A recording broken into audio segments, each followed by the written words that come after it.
எல்லாருமே ஜெயிச்சு என்னங்க பண்ண போகிறோம்? வாழ்க்கை என்ன ஓட்டப்பந்தயமா? இந்த விஷயத்தை இசையமைப்பாளர் விஜய் ஆண்டனி சார் சொல்லி நம்ம கேள்விப்பட்டிருப்போம். எனக்கு ரொம்ப பிடிச்ச இசையமைப்பாளர்களில் விஜய் ஆண்டனியும் ஒருத்தர். இவரோட இசையை விட இவர் பேசுகிற விதம் ரொம்பவே அழகாக இருக்கும். வாழ்க்கையில் ரொம்ப கஷ்டங்களை தாண்டி வந்தவர், சினிமா துறையில் ரொம்ப போராடி முன்னுக்கு வந்தவர்.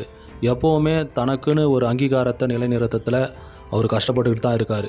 அவர் ஒரு இசையமைப்பாளராக, ப்ரொடியூசராக, ஒரு நடிகராக, ஒரு டைரக்டராக பன்முக திறமையோட சினிமாவில் வலம் வந்துட்டு இருக்கார்.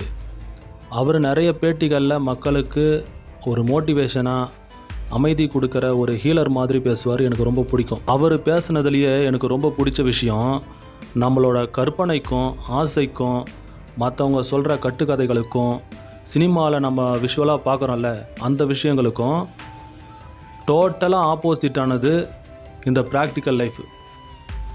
ஒரு உதாரணத்துக்கு சோஷியல் மீடியாவில் கப்புள் வீடியோ போடுறாங்க, 2 கப்புள் அழகாக இருக்காங்க, அதே மாதிரி நம்ம வீட்லேயும் அதே மாதிரி சந்தோஷம் கிடைக்கும் அப்படின்னு ஒரு திருமண வாழ்க்கைக்குள்ளே போகிறாங்கன்னா அவங்க நிறைய ஏமாற்றங்களை சந்திப்பாங்க. இன்னொரு உதாரணம் சொல்லணும்னா, நிறைய பேர் பிஸ்னஸ் பண்ணி வாழ்க்கையில் பெரிய உயரத்துக்கு போயிடுவாங்க. அவங்க என்ன சொல்லுவாங்க, நீங்கள் சொந்தமாக தொழில் பண்ணுங்கள், ஒருத்தவங்ககிட்ட போய் வேலைக்கு போகாதீங்க அப்படின்னு சொல்லுவாங்க. அதை பார்த்து நம்மளும் ஒரு பிஸ்னஸ் பண்ணி தோற்று தான் போவோம். ஏன்னா அதோட சீரியஸ்னஸ் நம்மளுக்கு புரியாது. பிஸ்னஸ் பண்ணால் மிகப்பெரிய பணக்காரன் ஆகிடலாம் அப்படின்ற விஷயம் தெரியும்.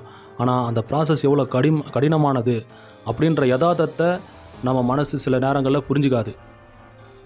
ஒருத்தன் ஜெயித்த கதையை நம்ம கேட்டோன்னா அந்த வெற்றி நம்மளுக்கு வேணாம் அப்படின்ற அளவுக்கு இருக்கும். அவ்வளோ கஷ்டப்பட்டுருப்பான் அவன். ஆனால் அதை நம்ம பார்க்க மாட்டோம். அவன் வெற்றி அடைஞ்சதை மட்டும் பார்ப்போம். அவன் லக்ஸரியாக வாழ்கிறான அதை மட்டும் பார்ப்போம்.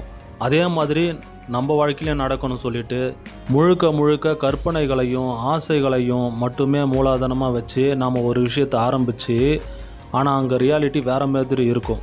அதை பார்த்து பயந்து பின்வாங்கிடுவோம், இல்லை தோல்வியை ஒத்துப்போம். இதை பற்றி தான் இசையமைப்பாளர் விஜய் ஆண்டனி சார் அவர்கள் ரொம்ப அழகாக சொல்லியிருப்பார். நீங்கள் எதை வேணாலும் ஆசைப்படுங்க, ஆனால் அந்த ரியாலிட்டியை புரிஞ்சுங்க. எந்த ஒரு விஷயத்தையும் அடையிறதுக்கு முன்னாடி அது மேலே கற்பனையும் ஆசையும் கனவும் அதிகமாக இருக்கும். ஆனால் அதை அடைஞ்சிட்டிங்கன்னா அது சப்புன்னு ஆகிடும். அந்த ரியாலிட்டியை புரிஞ்சுங்க.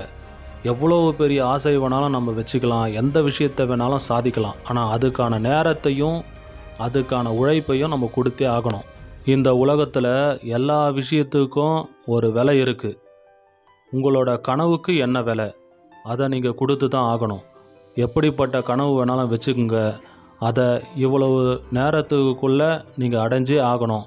அதுக்கு என்னென்னலாம் பண்ணணும், என்னென்ன மாற்றங்கள்லாம் கொண்டு வரணும், எந்தெந்த விஷயத்தெல்லாம் புரிஞ்சுக்கணும் அப்படின்ற விஷயத்தில் தெளிவாகிடுங்க. அது உங்களுக்கு கிடைக்கும். வெற்றியோ தோல்வியோ எது வந்தாலும் அதை சந்தோஷமாக ஏற்றுக்குங்க. ஸ்ட்ரெஸ் ஆகாதீங்க, மனவலி ஆகாதுங்க. நீங்கள் உங்கள் லட்சியத்துக்காக செய்கிற ஒவ்வொரு செயலையும் சந்தோஷமாக செய்யுங்க. அதனால் உங்களுக்கு வெற்றி வந்தாலும் சரி, தோல்வி வந்தாலும் சரி, அதை சந்தோஷமாக ஏற்றுக்கிற மனப்பக்குவத்தை வளர்த்துக்குங்க. நன்றி.